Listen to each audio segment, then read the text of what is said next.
The rain-slick streets of San Francisco gleamed under the afternoon haze as I slammed the car door shut, my heart pounding like a war drum.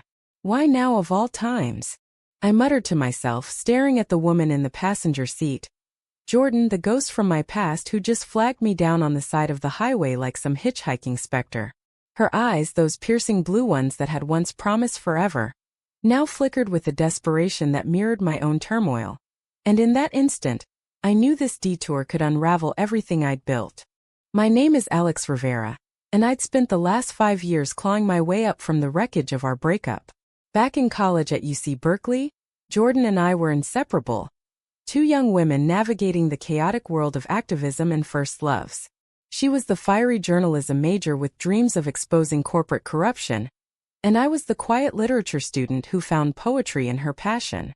Our relationship bloomed in the shadow of the Golden Gate Bridge, stolen kisses during protests against inequality, late-night talks about building a life together.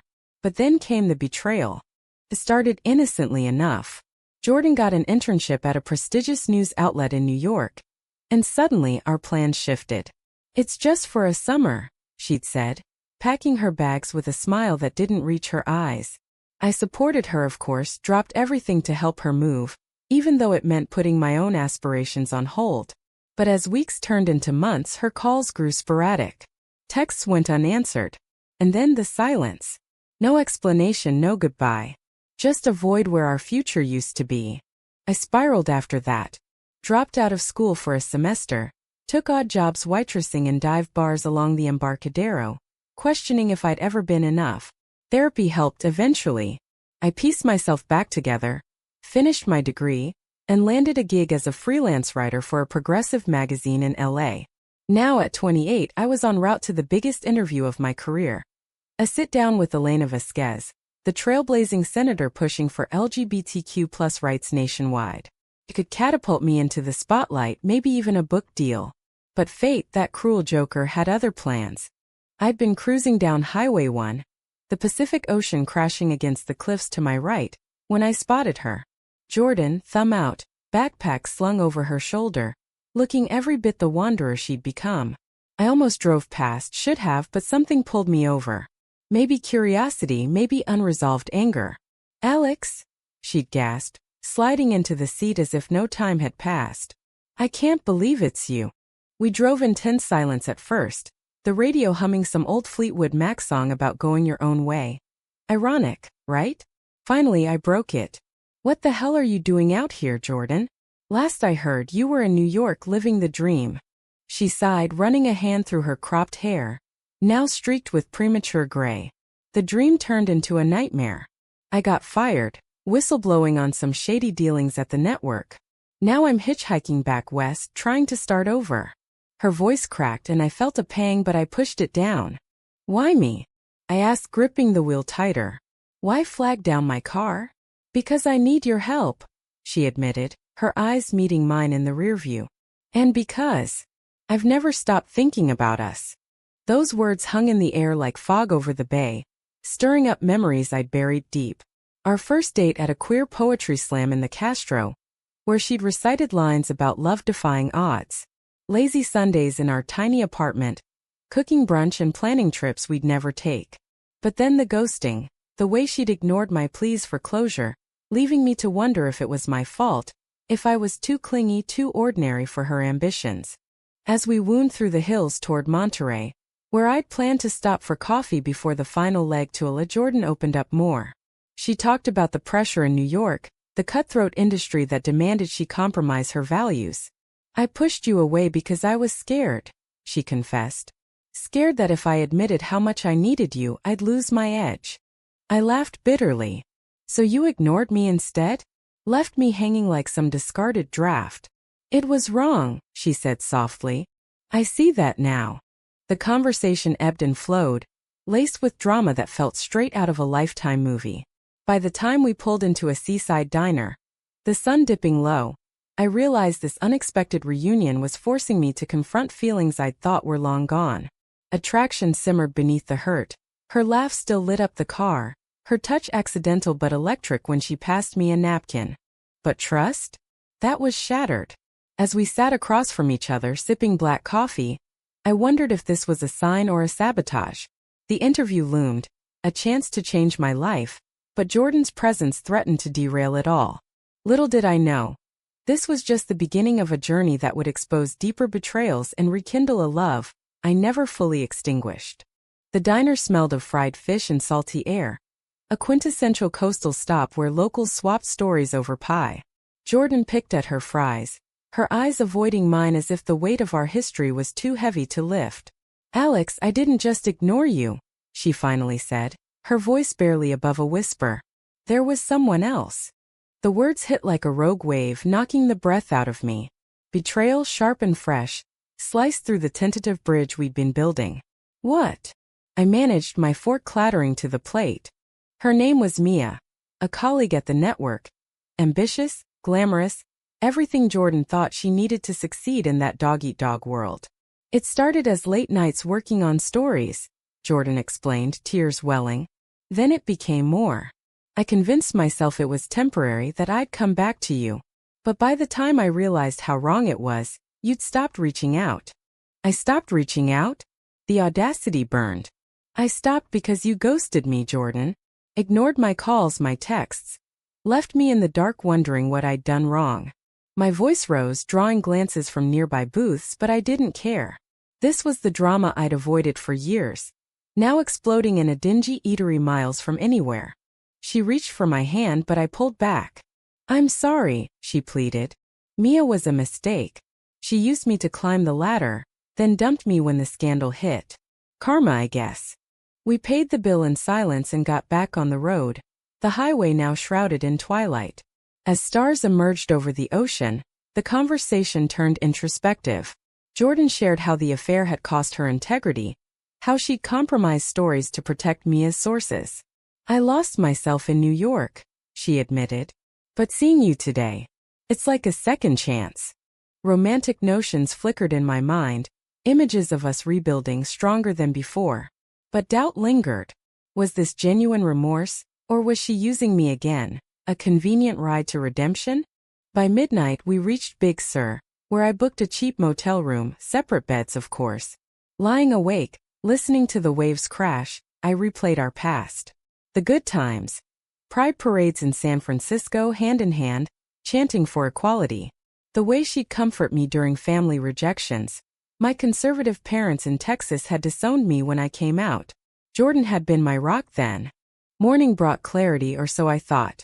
Over continental breakfast, Jordan suggested she tag along to LA. "I could help with your prep for the interview," she offered. "I know Elena's work inside out." Reluctantly, I agreed. The drive south was a roller coaster of emotions. Laughter over shared memories, tears over lost time.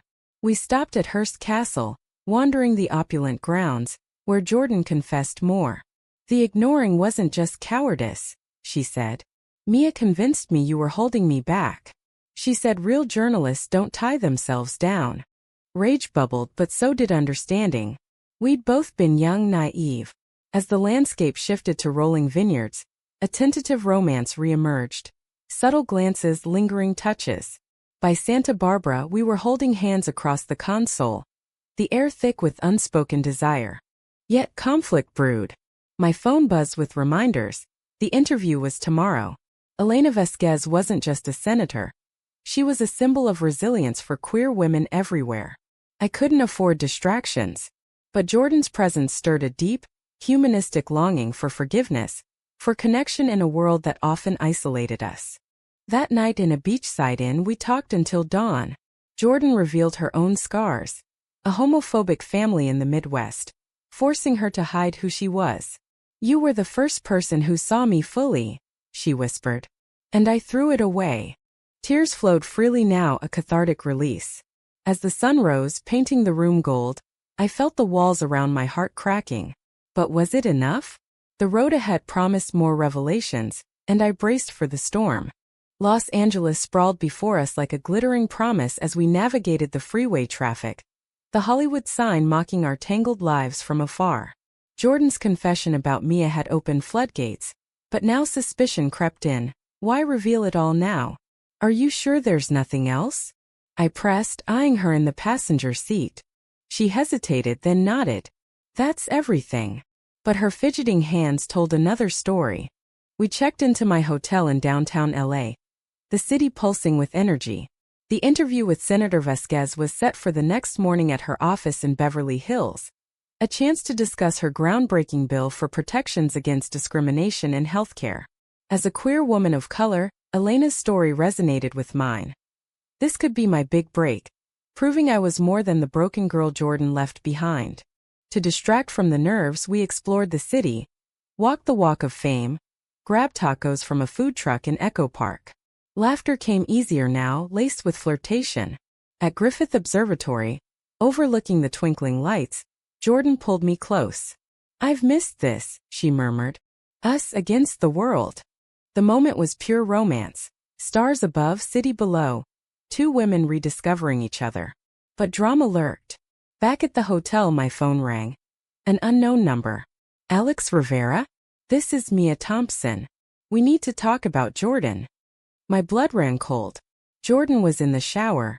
I stepped into the hallway. "What do you want?" Mia's voice was slick, professional. "She's not who you think. After we split, she stole my research, used it to try and salvage her career. Now she's probably using you for connections." Disbelief warred with doubt. "Why tell me?" "Because I saw her post on social media. She's in LA with you. Don't let her drag you down." I hung up, heart racing. When Jordan emerged, towel-wrapped, I confronted her. "Mia called. Said you stole from her." Jordan's face paled. "She's lying. It was joint work. She claimed it all after dumping me." The argument escalated. Shouts echoing in the room, accusations flying. "You ignored me, betrayed me with her, and now this?" I yelled. "How can I trust anything?" Tears streamed down her face. "Alex, please. I came clean about the affair. This is her revenge." We collapsed onto the bed, exhausted. In the quiet, Jordan shared more. How Mia had manipulated her, promising promotions in exchange for loyalty. "I was weak," she admitted. "But I've changed." Empathy softened my anger. We'd both been victims of a toxic industry, of societal pressures that pitted women against each other. As queer women, we'd faced enough external battles. Internal ones only weakened us. By morning, a fragile truce held. I headed to the interview alone, nerves jangling. Elena Vasquez was warm, insightful. Her stories of fighting for marriage equality in the courts inspired me. "Love wins when we persist," she said, her words echoing my turmoil. Post-interview elated, I met Jordan at a cafe. But tension simmered. Over lattes, she revealed another layer. "I didn't just ignore you. I was ashamed. Ashamed of cheating, of failing us." The admission deepened our bond, but also the conflict. Was forgiveness possible? As we strolled through Venice Beach watching surfers and street performers, a humanistic truth emerged. Love wasn't perfect.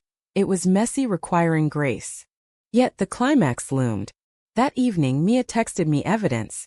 Emails showing Jordan forwarding confidential files. "See for yourself," she wrote. Confrontation 2. Jordan broke down. "I did it out of desperation. After she left me, I was broke, jobless. But I never used them." Betrayal stung anew, but her vulnerability cracked me open. We talked through the night, unpacking years of hurt. Romance intertwined with drama. Kisses born of passion and pain. Promises whispered in the dark. By dawn, I realized this was our high point or our breaking. The next day dawned with LA's relentless sunshine. But storm clouds gathered in my mind. Jordan's admission about the stolen files had shattered the fragile peace we'd built. "How do I know you're not using me now?" I demanded over breakfast in the hotel lobby, my voice low but fierce. "I'm not," she insisted, her eyes pleading. "This ride, this reunion, it's fate. I want to make amends." But doubt festered.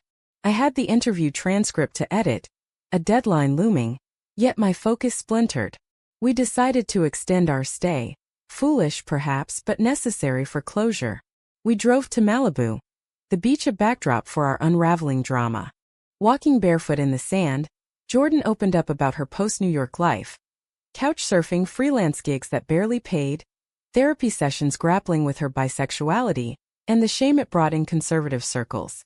"You were my safe haven," she said. Losing you was my biggest regret. Her words tugged at my heartstrings, evoking the romantic idealism of our youth.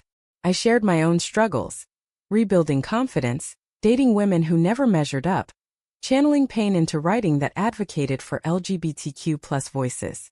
Your ignoring me made me stronger, I admitted. But it also left scars. As waves lapped our feet, tension built to a crescendo. What if we try again?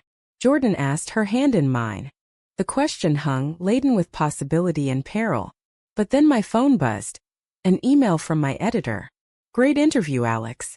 But heads up. Rumors of a whistleblower story overlapping with Vasquez's bill. Stay sharp. Panic surged. Jordan, did you leak something? She froze. What? No. But pieces clicked. Her knowledge of Elena's work, her past at the network. Mia said you stole research, maybe related to this. The accusation ignited fury. You think I'd sabotage you? After everything. We argued fiercely, voices carrying over the ocean roar. Passers-by stared, but the drama consumed us. Jordan stormed off, leaving me alone with regrets. Hours later, I found her at a pier bar, nursing a soda. I'm sorry, I said. But trust is broken. She nodded, tears falling. I get it. Maybe I deserve this. In that moment, humanity shone through. Two flawed women, products of a society that demanded perfection from the marginalized. We talked honestly about the pressures on queer relationships, the internal homophobia we'd internalized, the way ambition clashed with love. Romance rekindled tentatively. A hug that lingered, a kiss tasting of salt and sorrow. But conflict peaked when Mia appeared uninvited at the hotel that night. I tracked you here, she sneered. Jordan's lying. She sent those files to a rival outlet. Evidence in hand. Screenshots of emails from Jordan's account. Jordan denied it vehemently. She hacked me. After we split, she had access. The three-way confrontation was pure chaos, shouts, revelations. Mia admitted partial truth. I did push her away, but she betrayed me first. In the melee, a deeper betrayal emerged. Mia had been the one ignoring Jordan's pleas, much like Jordan had done to me. A cycle of hurt. We ejected Mia, but the damage was done. Jordan packed her bag. I should go. I've caused enough pain. I stopped her. No. We faced this together. The night turned emotional, crying, laughing at the absurdity, vowing to heal. As dawn broke, we decided. Jordan would come clean to her old network, clear the air. I'd support her, but boundaries firm. High Treo reached. A call to Elena's office, explaining potential leaks. Surprisingly, the senator was understanding. We've all made mistakes, she said. What matters is growth. Inspired, Jordan and I confronted our past fully, forging a path forward. With the scandal averted, Jordan's confession to her former bosses revealed Mia's manipulations more than her own faults. We found ourselves at a crossroads. The drive back north felt different, lighter, as if the weight of betrayals had lifted. What now? I asked, glancing at her profile against the passing desert landscape. Start fresh, she replied. Together if you'll have me. But life isn't a fairy tale. We agreed to take it slow, dates, therapy, rebuilding trust brick by brick. Back in San Francisco, I submitted my article on Elena, which went viral, earning me a staff position at the magazine. Jordan landed a job at a nonprofit advocating for media ethics, channeling her experiences into positive change. Months passed in a blur of romance and growth. We attended therapy together, unpacking the ignoring, the affair, the theft, seeing them as symptoms of deeper insecurities. I ignored you because I was ignoring myself, Jordan admitted one session. Afraid of vulnerability. I nodded, and I held on to the hurt, letting it define me. Our relationship deepened, humanistic in its imperfection. We volunteered at LGBTQ+ centers, helping young women navigate coming out, drawing from our scars to offer hope. Drama faded, replaced by quiet moments. Cooking Italian in our shared apartment, hiking in Muirwoods, where we'd first said, I love you years ago. Yet, conflict resurfaced mildly. A job offer for Jordan in D.C., tempting her ambitions. Go, I encouraged. We've grown. We can handle distance. She declined choosing us. I've chased dreams at love's expense before. Not again. The climax had passed, but a final twist came. Mia's apology letter, admitting her role in the chaos. I was jealous of what you two had, she wrote. Forgiveness wasn't easy, but we extended it, closing the circle. In the end, our story wasn't by tragedy, but triumph. Person Van in its message that love endures through betrayal if nurtured with empathy. On our anniversary, under the Golden Gate's glow, Jordan proposed with a simple ring. Will you build a life with me, flaws and all? Yes, I whispered, tears of joy flowing. We married in a small ceremony on the beach, surrounded by friends who'd witnessed our journey. Elena even officiated, symbolizing the broader fight for queer rights we'd both championed. Years later, co-authoring a book on resilience in LGBTQ+ relationships, we reflected. The interview that changed my life wasn't just with a senator. It was the detour with Jordan that rewrote our fates. Our love, once ignored and betrayed, bloomed anew, profound, romantic, a testament to the human spirit's capacity for redemption. In America's vast landscape from coast to coast, we found home in each other.